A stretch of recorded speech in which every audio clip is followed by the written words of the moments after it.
आधारित आपल्याला मूल्यांकन करायचं। याच्यामध्ये फक्त मी संकल्पना सांगणार आहे। याच्या पुढचा जो भाग आहे 3 असेल 4 असेल तो थोडासा डीप मध्ये तुम्हाला दिला जाईल। मग हा जो घटक का निवडला? विद्यार्थ्याच्या अंगभूत क्षमता आपल्याला माहित नव्हत्या का?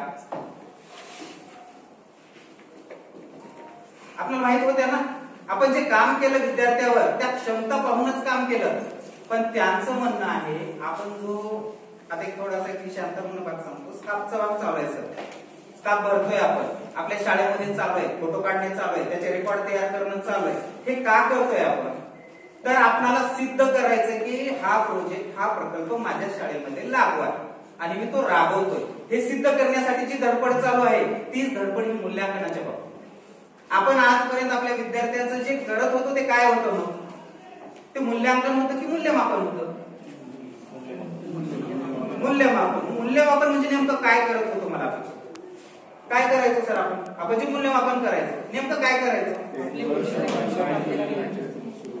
वर्षभरामध्ये किंवा वर्षाच्या शेवटी म्हणा किंवा 6 महिन्याच्या 2 टप्प्यामध्ये आपण त्यांचं मूल्यमापन करायचं। पण केल्यानंतर काय अपेक्षित होतं आपल्याला? वर्तन बदल मिळाला विद्यार्थ्यामध्ये। 6 महिन्यामध्ये पेन मिळाला, दुसऱ्या 6 महिन्यामध्ये असं वर्षामध्ये मिळाला। त्याच्यानंतर काय झालं? काहीच नाही झालं, स्टॉप झालं ना। आपण काहीतरी त्याच्यावरती काय केलं, त्याला एखादी शीर्षक देऊन टाकलं किंवा त्याचा पासआउट करून टाकलं, हो की नाही? परंतु हे काय म्हणतं की बाबा ही जी तुमची मूल्यमापनाची पद्धत आहे ही कुठेतरी पारंपरिक जे शिक्षण पद्धती आहे त्याच्याशीच निगडीत आहे। मात्र ती बदलली पाहिजे। बदलली पाहिजे म्हणजे नेमकं काय केलं पाहिजे? तुमचं जे मूल्यमापन चालू आहे ते मूल्यमापनामध्ये सर एक स्लाइड आहे सर, पुढे जा, चित्र असेल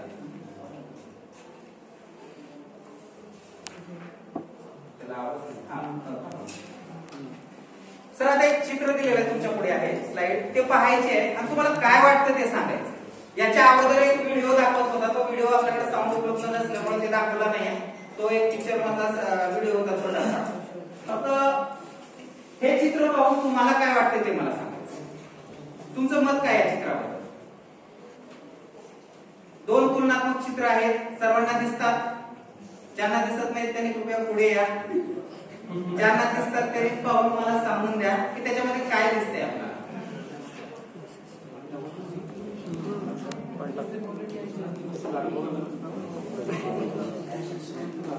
चित्रामध्ये तुम्हाला बदल दिसत असेल तर बदल दिसत सांगा। काय दिसतंय ते जरी सांगितलं तरी अपेक्षित आहे। जो पौधे हैं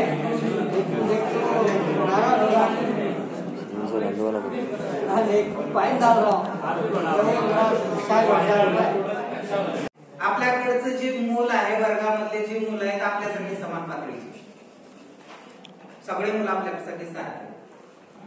कोणासाठी वैयक्तिक गरजा आपण लक्षात घेतलेल्या नाही। सगळ्यांसाठी एकच प्रश्नपत्रिका, सगळ्यांसाठी एकच गरज।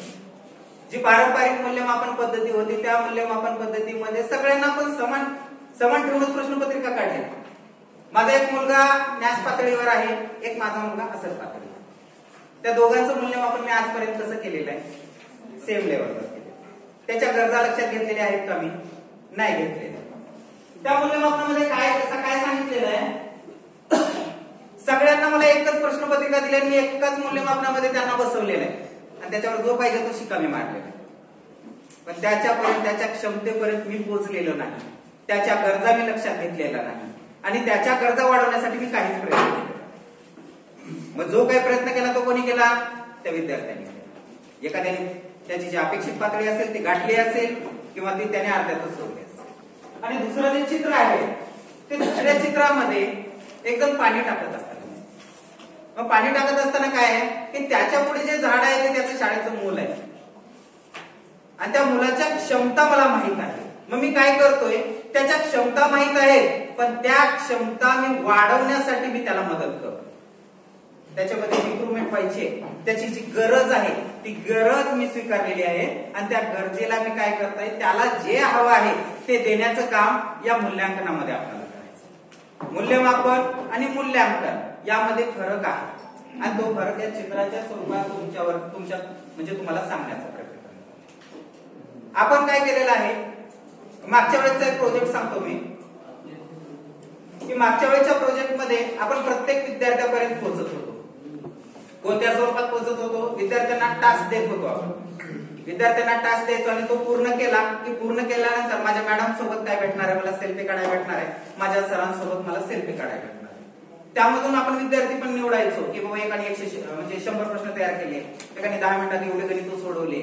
आपण टास्क द्यायचो ना.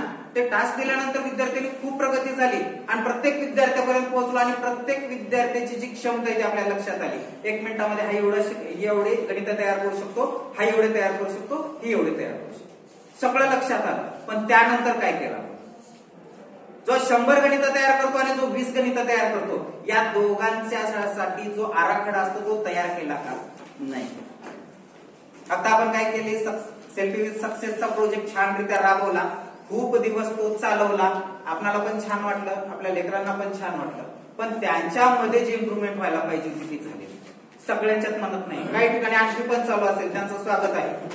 ज्या ठिकाणी त्याच्यामध्ये सुद्धा काही जणांनी त्याचे स्तर ओळखून आणखी काहीतरी देण्याचा प्रयत्न केला, त्यांचं सुद्धा स्वागत आहे.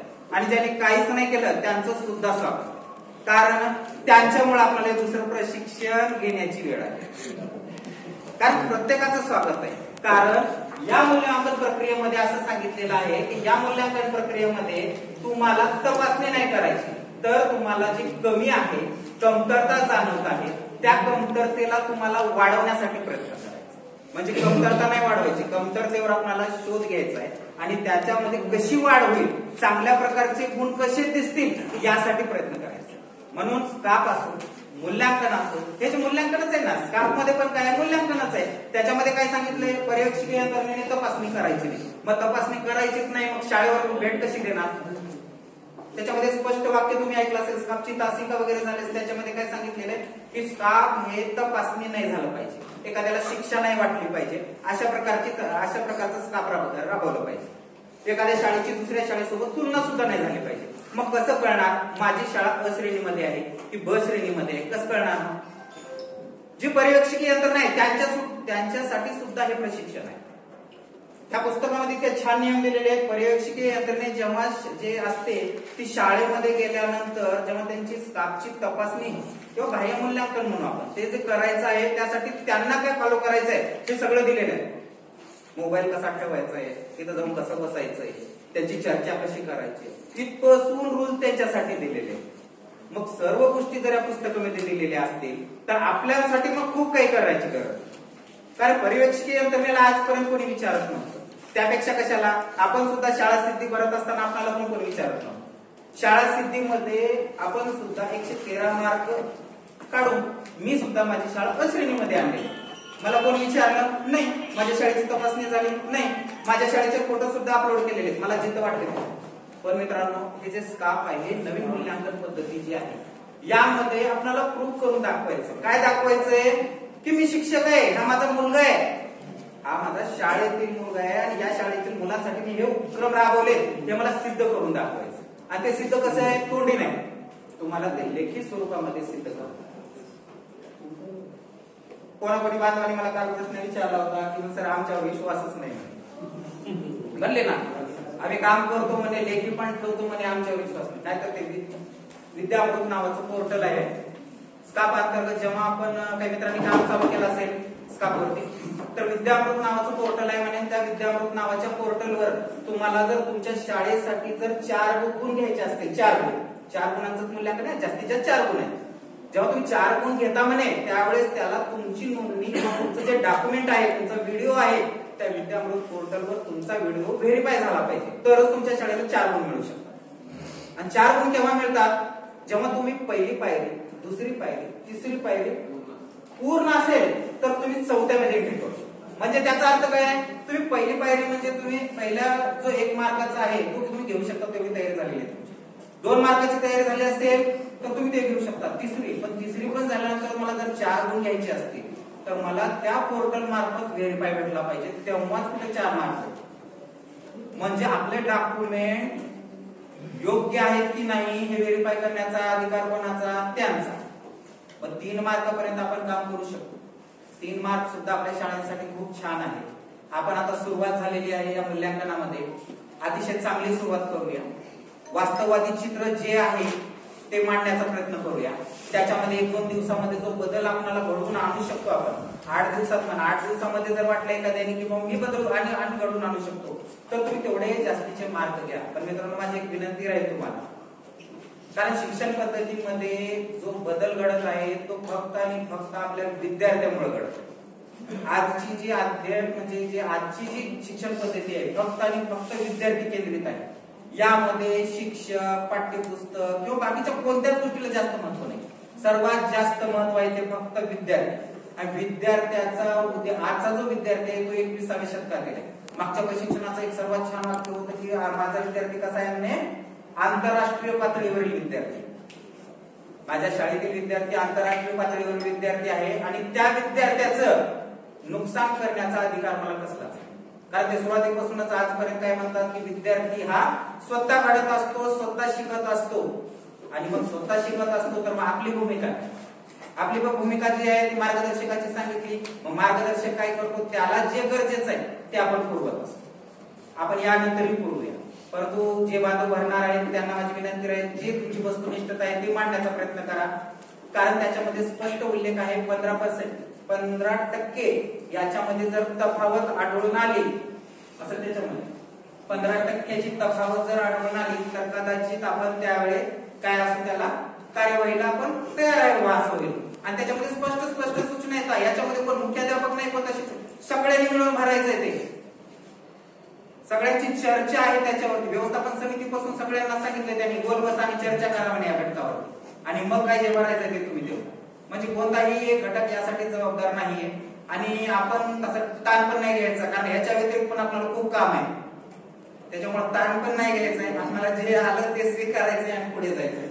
तर मूल्यमापनामध्ये मी जास्त नाही सांगत. तर राष्ट्रीय शैक्षणिक 2020 याच्यामध्ये काय सांगितलं की जी परंपरागत शिक्षण पद्धती आहे ती थोडीशी बदलली पाहिजे. स्मरण आणि आठवणी या गोष्टी जरा बाजूला चालल्या पाहिजे. आणि जे विद्यार्थ्याच्या ज्या क्षमता आहेत, त्याच्या अंगी जे कौशल्य आहेत ते वाढवण्यावर भर देण्याचं आहे. तर जे मूल्यांकनाचे